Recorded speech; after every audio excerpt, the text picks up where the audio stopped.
Not આવ્યો છે ને પોઝિટિવ બ્રોકરેજ નોટ છે। વધુ વિગતો લઈએ, સહયોગી શ્રદ્ધા આપણી સાથે જોડાઈ ગયા છે।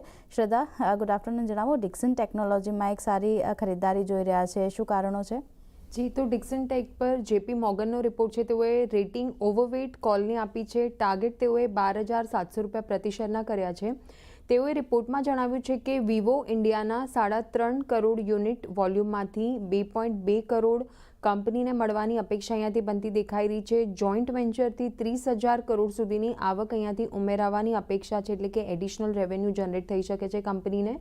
હાલના મોબાઈલ પોર્ટફોલિયો કરતાં વધુ એએસપી અહીંયાથી તેઓને દેખાઈ રહી છે। જૂનમાં મંજૂરી મળે તો Q3માં કામગીરી શરૂ થવાની અપેક્ષા પણ બનતી દેખાઈ રહી છે। જોઈન્ટ વેન્ચરથી FY27માં 1.1 કરોડ યુનિટ અને નાણાકીય વર્ષ એટલે કે FY28માં 2.2 કરોડ યુનિટ અહીંયાથી વધુ ઉમેરાઈ શકે એવી અપેક્ષા બનતી દેખાઈ રહી છે।